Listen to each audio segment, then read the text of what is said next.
বাংলাদেশে বাকশালকে বাতিল করে দিয়ে গণতন্ত্র প্রতিষ্ঠা করেছে। যে সমাজতান্ত্রিক অর্থনীতির নামে লুটপাট ছিল, সেই অর্থনীতিকে পরিবর্তন করে তিনি মুক্তবাজার অর্থনীতির প্রভাব দেখিয়ে গেছেন। সেনাবাহিনীকে তিনি একত্রিত করে শৃঙ্খলাবদ্ধ করে আধুনিক এবং শক্তিশালী সেনাবাহিনী করার জন্য তিনি সকল দায়িত্ব নিয়ে কাজ করেছেন। তিনি বাংলাদেশে বাকশালকে বাতিল করে দিয়ে গণতন্ত্র প্রতিষ্ঠা করেছেন। তিনি অর্থনীতিতে যে সমাজতান্ত্রিক অর্থনীতির নামে লুটপাট ছিল, সেই অর্থনীতিকে পরিবর্তন করে তিনি মুক্তবাজার অর্থনীতির প্রভাব দেখিয়ে গেছেন। তিনি সংবিধানে যে সমাজতন্ত্র ছিল সেটাকে বাতিল করে মুক্তবাজার অর্থনীতি, সংবিধানে যে ধর্মনিরপেক্ষতা ছিল তাকে পরিবর্তন করে আল্লাহর উপরে বিশ্বাস এবং সকল ধর্মের সমান অধিকার তিনি প্রতিষ্ঠা করে আমাদের এই বাংলাদেশের এই মুক্তিযুদ্ধের মূল চেতনা, সেই পথে তিনি বাংলাদেশকে পরিচালনা করেছেন। সেই জন্য তিনি একজন রাষ্ট্রনায়ক হিসাবে সফল রাষ্ট্রনায়ক। তার প্রমাণ হচ্ছে তাকে হত্যা করে তার জন্য যে ঢাকায় জানাজা হয়েছিল, সেটা দেশে বিদেশে মিডিয়া এবং বিশেষজ্ঞরা বলেছে যে কোন মুসলমান রাষ্ট্রনায়ক করা যাওয়ার পর এত বড় জানাজা পৃথিবীর কোথাও হয় নাই। আমিও তখন শহীদ জিয়াউর রহমানের একজন কর্মী হিসাবে আমিও সেখানে উপস্থিত ছিলাম, আমিও দেখেছি এবং আমি বলতে পারি তারপরে বাংলাদেশে কেন সারা বিশ্বে কোন রাষ্ট্রনায়ক হত্যা হওয়ার পরে বা মৃত্যুবরণ করার পরে এত বড় জানাজা বাংলা পৃথিবী আর কেউ দেখেনি। অতএব শহীদ জিয়া যে রাষ্ট্রনায়ক হিসেবে সফল, এটাতেই প্রমাণিত। আরো অনেক বিষয় বৈদেশিক নীতি শহীদ জিয়া রহমান প্রতিষ্ঠা করে।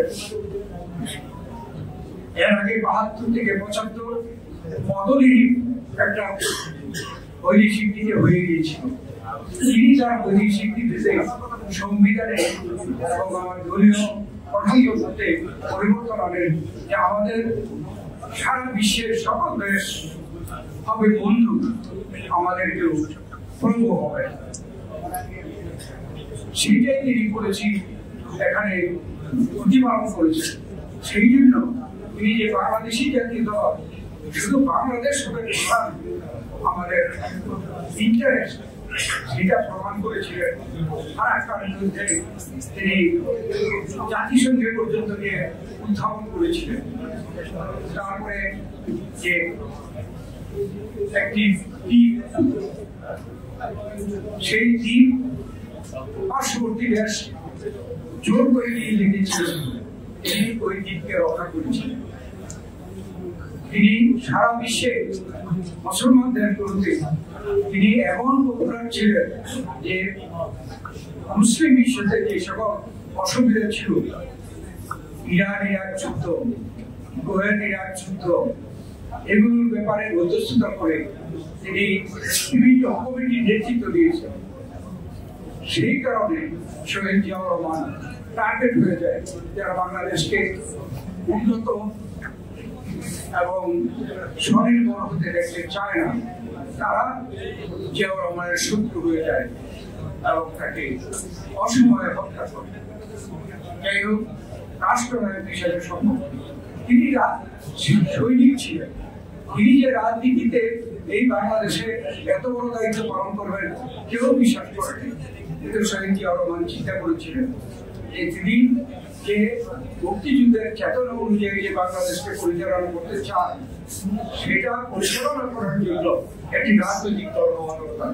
সেই দলের নাম হচ্ছে বাংলাদেশ জাতীয়তাবাদী দল। এই দলের মূল আদর্শ হচ্ছে বাংলাদেশি জাতীয়তাবাদের।